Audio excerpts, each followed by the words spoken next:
All right, we have someone to chat with.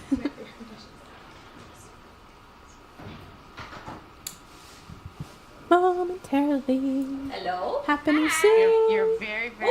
Hey! Yay! Oh, you are too. I'm sure engineering will adjust. Hello. Oh, hi, There we go. Callie. Hi, how are you, Paul. Kristin? I'm very well. How are you, you beautiful people? We are great. Awesome. Meaning tired, but great. Getting very tired. Yeah, well, it's Desert Bus Friday, Yeah. which, is sort of the Desert Bus equivalent of Boxing Day, which is the Canadian equivalent of the day after the holiday when you've eaten too much and you're tired. Yes. So, We know what Boxing Day is. well, you do, but the Desert For Bus our viewers at audience home. Thank you. That's right. There's some U's in there. It's Yes. not Yeah, like exactly. Boxing do. They're silent. So, how's it going for you? It's going great. I do apologize that I wasn't there in person this week. I was planning to come over earlier, but I ended up with a cold, and I thought that the last thing you guys wanted was someone, like a disease vector, coming into Yes. Desert Bus. Thank you and so much. contaminating Thank you for not coming. That is very thoughtful of you. I thought you'd like that. So yes, so I'm here, however, digitally without my germs, for your amusement and questions, should you have any. Yay. Yay! Chat, if you have questions that you would like to ask Kristin, please throw those up in the chat and we will be watching for those. Kristin, why don't you just introduce yourself a bit and tell us who you are and what you do besides really considerate things like not making us sick. I was going to say, who the heck are you is probably the first question that might come up. My name is Kristin Lindsay, and I am, among other things, the foundation coordinator at Child's Play. So I want to thank you guys all so much for this incredible event that you've done for, oh my God, 10 years now, which is totally insane. And the incredible Desert Bus and Loading Ready Run communities that have got behind you every step of the way and donated a shocking amount of money to Child's Play. It's really absolutely phenomenal and amazing, and we couldn't be more grateful.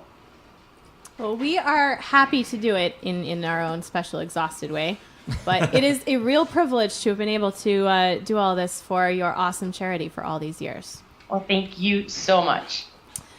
I have a couple of questions I see here just wanting to get to know you, I think, on a gaming level. People want to know, what's your favorite amiibo and what are some of your favorite games? Oh, my favorite amiibo. Hang on. I've got the Animal Crossing. They're all on a shelf behind me. The Animal Crossing amiibos are probably my absolute favorite.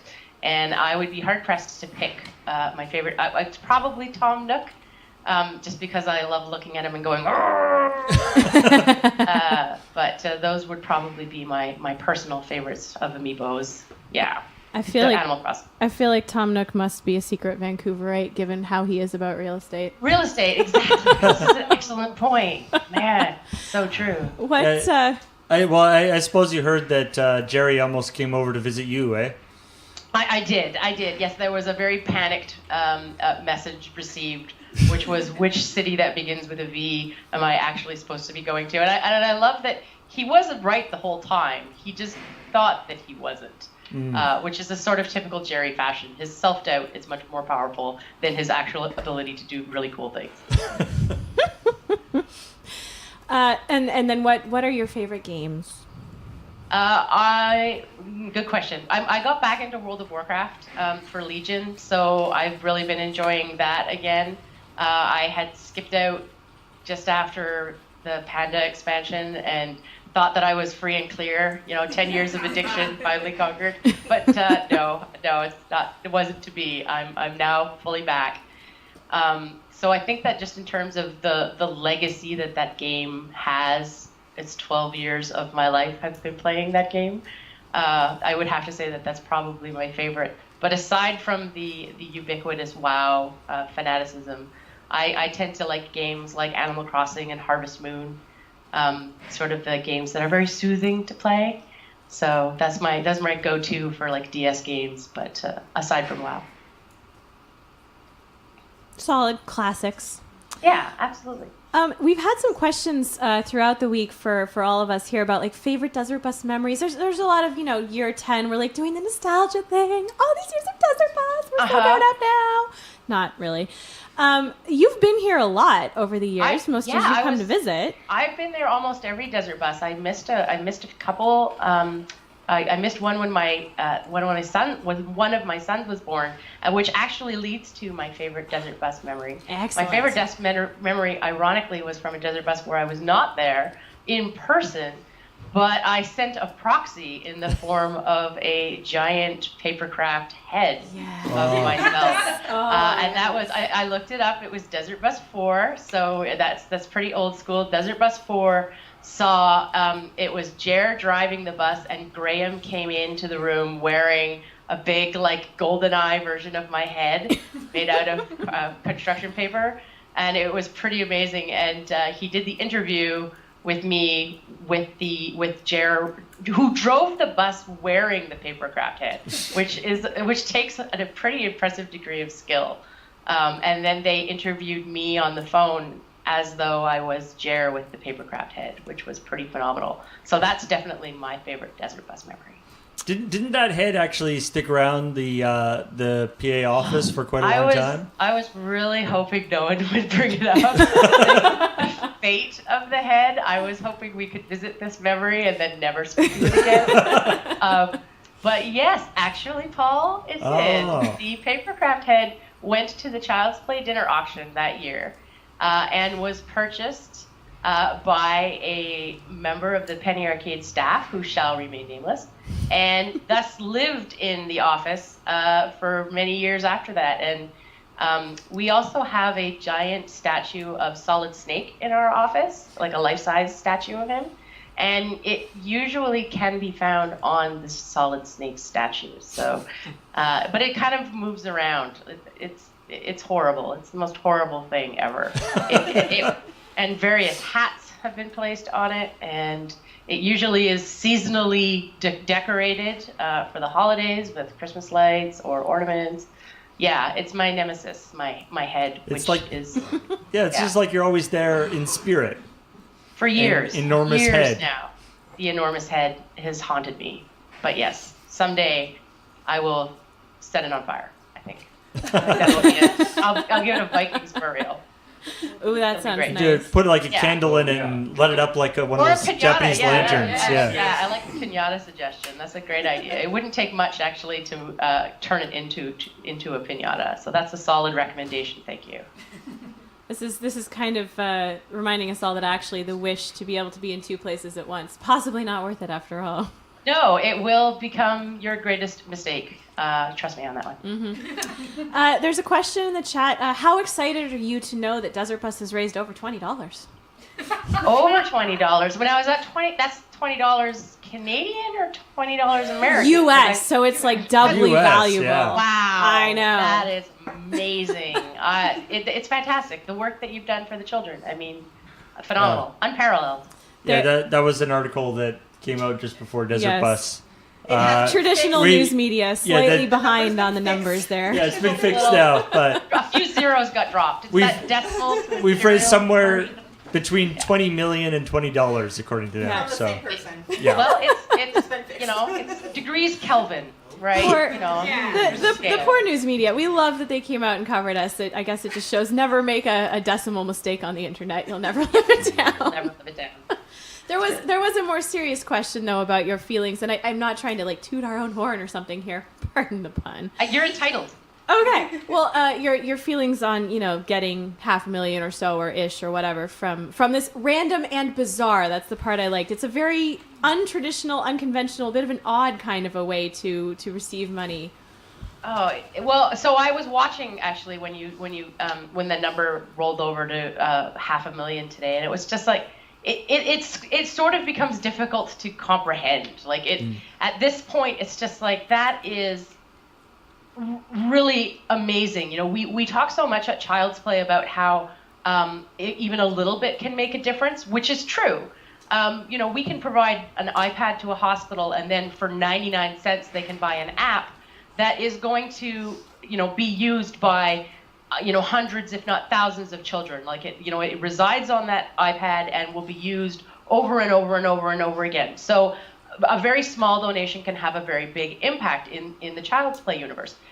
And then, but we're talking about, okay, 500,000 though. Like the things that can be done with that are life-changing on such a huge scope. It's really, like we could, not only could we just buy the apps, but we could buy all the iPads for all the hospitals.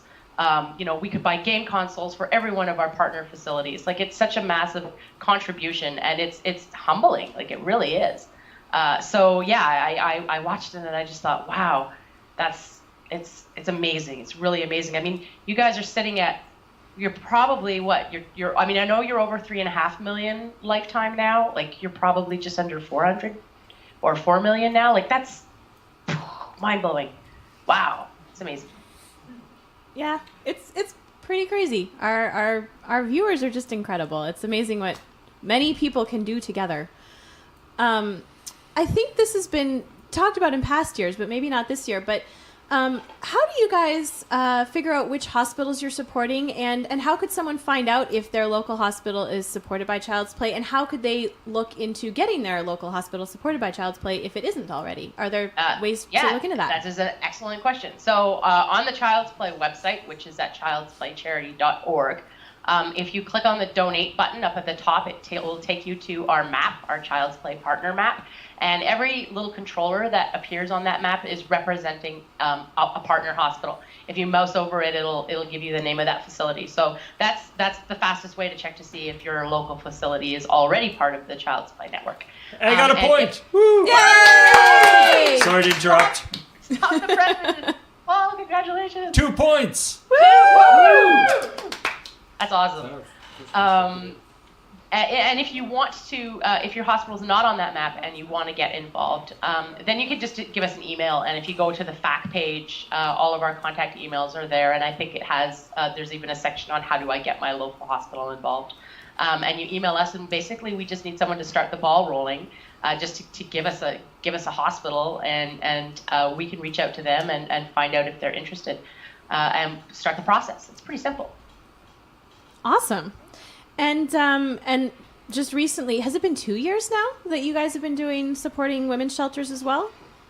Yeah, that's right. We started a domestic violence shelter project a couple of years ago, and that was actually Jamie kicked that off, and I know that she's been a big part of Desert Fest this year. Hi, Jamie. And that was her passion project, and we're still doing that. And we're going to be looking at another sort of major keystone project like that coming up in the future, which we haven't nailed it down yet, so we're not ready to announce anything, but we're going to be looking at another big keystone project similar to the domestic violence shelters going forward.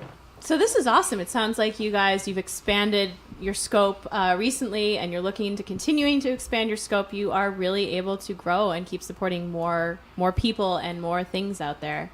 Yeah, it's been actually really fun to be a part of. Sort of one of the mandates of Child's Play has been to use video game technology and the consoles, the equipment, and things like that to encourage child welfare. Anything that benefits the child welfare facility, whether it's a pediatric hospital or something else. We want to help support that using the tools of the video games industry and the video games community. And a lot of those uses, I mean, obviously there's the sit down and play a game use, which is, valuable. It provides recreation, which is very, very important to kids in the hospital. The power of play is huge. But then there are other things, like if you look at, Kinects or the Wii balance board or something that can get kids moving, and they can actually be used in a therapeutic way. To things like VR, which they're finding a lot of applications for right now. The technology that we use as gamers has been developing and advancing, so we're really trying to apply those advances to medical uses and talking to facilities about how they might do that. So as those fields get bigger, and as those research projects become more prevalent, we're finding more and more ways that we can actually help and have a real tangible effect in a hospital using the things that we play games on. So it's really inspiring. I've seen a couple questions in the chat here. One was whether or not you support hospitals outside of the States, and I'm happy to say I know the answer is yes. How many other countries do you know do you guys support hospitals in at the moment? We have quite a few partner hospitals in Canada, including Victoria General Hospital, which is your hospital, and BC Children's, which is where I am over in Vancouver. And we also have partner hospitals in England, in Australia, in Egypt. And we are always looking for other partner hospitals as well. So if you're outside of the US and would like to get your local children's hospital involved, you can still certainly let us know. If there's a language barrier that might be in play that you can help us with, that would be awesome for your help. But we're definitely willing to look anywhere in the world. Nice. There was also a question about whether you support children's rehab centers. And I believe I've heard you talk before about how the games have been used in physical therapy and things like that as well. Yes, we run a grant program for those sorts of facilities that might benefit from a one-time equipment donation. So that includes rehab facilities, it includes shelters, it includes day programs for autistic children, it includes pretty much anything that can be termed a child welfare facility, libraries, schools, all sorts of outpatient facilities of all kinds. So absolutely, the best thing to do if you have one of those in mind is just to reach out to us using the contact information on the FAQ, and someone from Child's Play can walk you through that. Nice.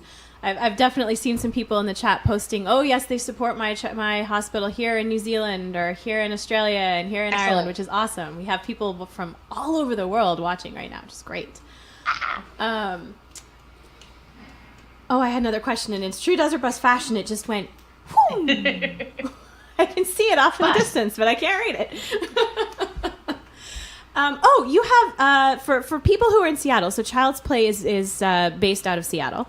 And for people who are in Seattle or might be around for some reason in the next few weeks, you have an event coming up, right? Yes, if you're local to Seattle or you're not that far from it and you're available on December 8th, we would really love to have you join us for our annual charity dinner auction.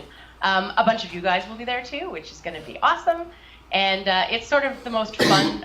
It's the most fun we have every year at the Penny Arcade and Child's Play office, because we dress up really fancy and we eat really cool fancy food and we pretend that we're adults, and we bid on really cool video game and pop culture memorabilia that companies have donated and that people have donated for us, and we have a really great time.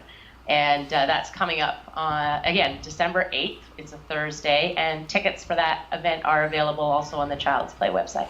It is super fun, as we can all attest to. We've been going for many years, and many of us will be there. Again, all dressed up and pretending to be adults. It'll be great. Nerd prom. Yeah. Yes, nerd prom. And also, we're still accepting item donations for that as well up until November 30th. So there's a couple of weeks left. If you happen to be a crafter, or some kind of creator, or you work for a video game company and you want to donate something and you didn't happen to get it in for Desert Bus, but you have it available and still want to benefit Child's Play with it, for sure hit us up for that too. We would really appreciate the donations.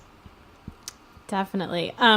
Just a for fun question I saw go by. Someone wanted to know what PRD standed for. Desert Bus. It's Friday. Everyone's brain gets down on PRD has been my nickname in the Penny Arcade and Enforcer community for a long time, and it originally stood for Princess Red Dot, which was my name back like 15 years ago, and then it just eventually got shortened down to PRD. So now I feel like the initials just stand for themselves. But yeah, it was originally the Princess Red Dot. Love it. I think it just means you're super cool. Like, all the coolest kids have like just initials for their name, right? That's how that works. Yeah, exactly. Adds 50% coolness. It certainly takes up a lot less space. Yeah. Oh, yes, of course. This is a stream on the internet. Somebody wants you to introduce your cat. My cat? Oh, she's downstairs. Cat's like, nope. The cat is currently not available. Let me. My cat is named Trilo, and she's a calico, and she's very, very old. She is an old lady cat. Let's find a photo of her. Old lady cats are awesome. She meows like an old lady. Like she's just like all the time. I don't know if you can see that. There's Trilo sitting on one of my sons, like she owns the place, and that's my cat. And you have she features heavily on my Instagram. Yes, I very much enjoy all the adorable things you post about your cat and your dog and your children on your Instagram. Your floofy, like, is there any dog in there, or is it basically just fur with like this much dog? Yeah, she actually weighs only like 14 pounds. She's actually a very small dog. She consists primarily of floof. She's just a cloud. Yeah. Yeah, cloud dog. Until she has a bath, and then it's just hilarious. Like she looks like a drowned rat when she's in the bathtub, and she disappears. Like she just becomes so tiny that we just can't help laughing at her. So I understand why she doesn't like baths, because she gets wet and she's miserable, and everyone's just pointing and laughing. That's fair, yeah. Yeah. Poor puppy, but great entertainment for you. It is. It's great. It's quality entertainment. We mock her. I love it. Oh my goodness. Well, thank you so much for taking the time to talk to us. I'm glad that you were able to call in, even though you couldn't dance in person with us here. Every time I hear the dance party go off, I dutifully get up and I do my thing. So I have been sharing the experience from a distance without inflicting my cold germs on you in person. Can we use the button while we're on a call? Can we do a little dance with you? Oh yeah, sure. Yeah, exactly, yeah. sure. All right. You ready? Ready. Show us your dance moves. That's what the cat was doing. Gangnam Style.